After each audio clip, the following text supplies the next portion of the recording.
Em pleno ano de 2026, com carros que quase andam sozinhos, inteligência artificial fazendo de tudo e o mundo a um clique de distância, por que o sexo é tratado por tanta gente como algo sujo, proibido ou motivo de vergonha? Porque mesmo com tanta informação, falar sobre prazer ainda faz muita mulher travar, sentir nojo ou culpa? Se você acha que esse bloqueio é um problema só seu, eu preciso te contar uma coisa: a culpa não é sua. Existe uma engrenagem histórica gigantesca que passou milênios silenciando o seu corpo. E no vídeo de hoje, a gente vai abrir essa caixa de Pandora.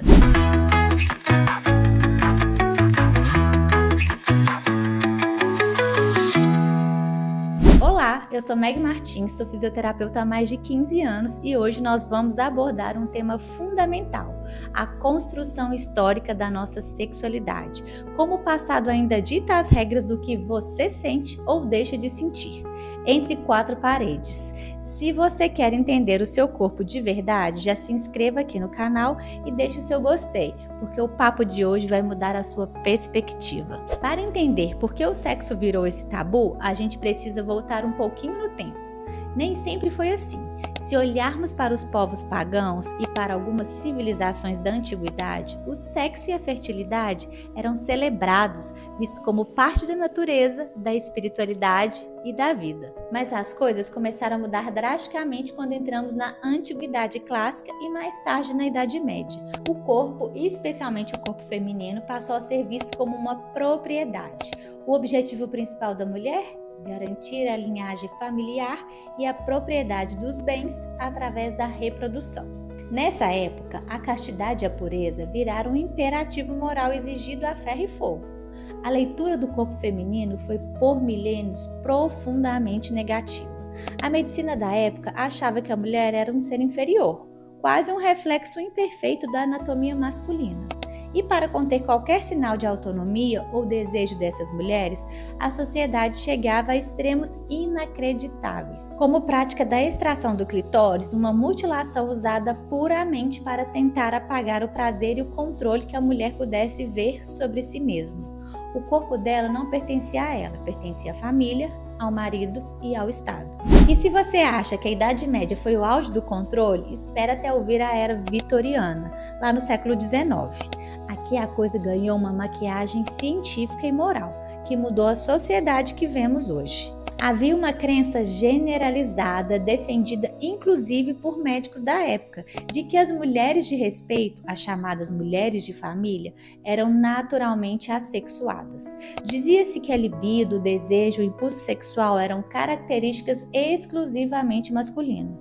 A mulher cabia apenas o papel sublime e silencioso da maternidade. O sexo era um dever conjugal, tolerado para gerar herdeiros, e sentir prazer com isso era visto quase como uma anomalia mental.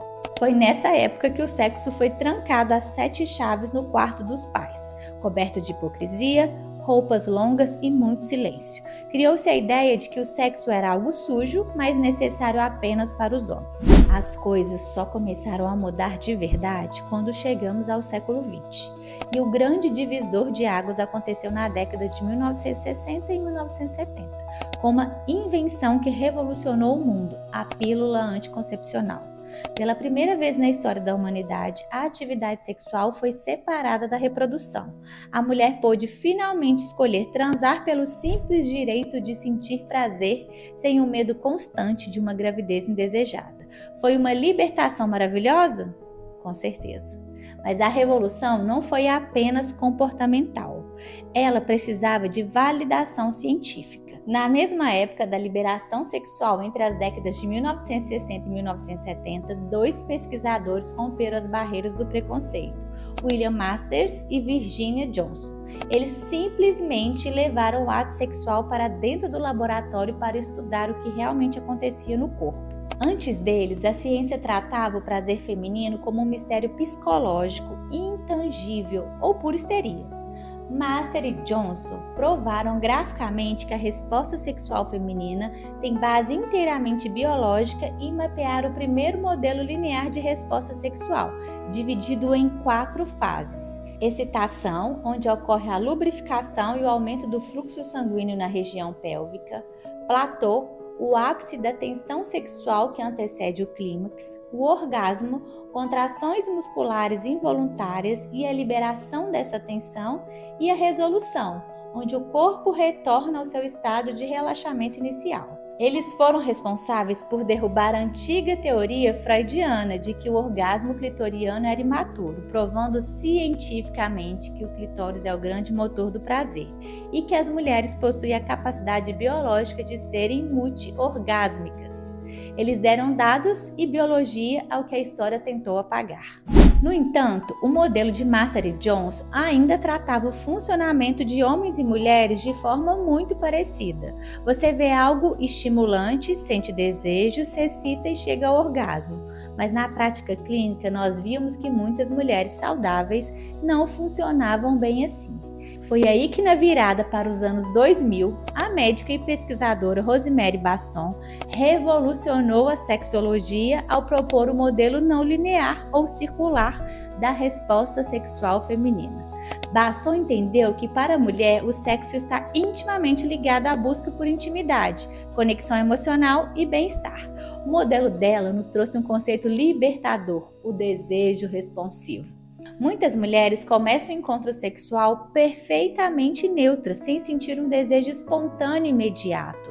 A partir de um estímulo adequado, um carinho, um ambiente seguro, focar no momento, o corpo dela começa a se excitar fisicamente. E a excitação física, somada à conexão com a parceria, que ativa a mente e faz o desejo despertar. Ou seja, o desejo não é o ponto de partida, ele é o resultado do estímulo.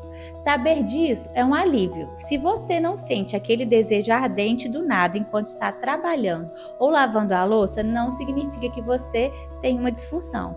Na maioria das vezes, significa apenas que seu desejo é responsivo, e isso é neurobiologicamente normal. Mas agora eu quero que você faça uma conta comigo, olhando bem nos meus olhos. Foram milhares de anos de discursos que o sexo era pecado, que o corpo da mulher era sujo, que o prazer feminino não existia ou devia ser punido.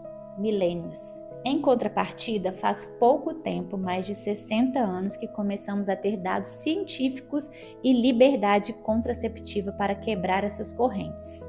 É um comparativo gritante: 60 anos de liberdade não apagam do dia para a noite milhares de anos de repressão cultural que foram transmitidos de geração em geração, de mãe para filha. E é exatamente aí que meu trabalho como fisioterapeuta entra. Toda essa bagagem histórica não ficou no passado, ela se reflete no meu consultório todos os dias, em pleno 2026. Uma das consequências desse peso histórico são as disfunções sexuais. Desde muito novas, muitas mulheres têm suas mentes aterrorizadas com mensagens implícitas ou explícitas de que o sexo é perigoso, feio ou nojento. E o resultado? Mulheres adultas que sentem medo de sexo, que sentem nojo do próprio corpo e que não conseguem relaxar. Quando a mente entende o sexo como uma ameaça ou algo sujo, o corpo reage para se defender. E é por isso que tantas mulheres sofrem com dores na relação, como o vaginismo, que é quando a musculatura do assoalho pélvico se contrai involuntariamente a ponto de impedir a penetração, ou com a anorgasmia, a dificuldade ou a incapacidade de chegar ao clímax. O corpo simplesmente trava, porque aprendeu a vida inteira que o prazer é um erro. Entender a história e a ciência por trás do nosso corpo é o primeiro passo para se libertar. O sexo não é sujo. O prazer é um direito biológico, é saúde física, é neuroquímica e é bem-estar mental. Quando você se acolhe, conhece a sua anatomia, entende como o seu desejo funciona e descobre de onde vêm os seus medos, você começa a retomar o controle da sua própria vida. Se você se identificou com o que conversamos hoje ou sente que o seu corpo ainda guarda um pouco desses bloqueios históricos ou muscular, saiba que você não está sozinha e que existe tratamento especializado. Me conta aqui nos comentários, você já tinha parado para pensar em como a história e a ciência influenciam o nosso prazer hoje? Você já conhecia esses modelos de resposta sexual? Um beijo e até a próxima!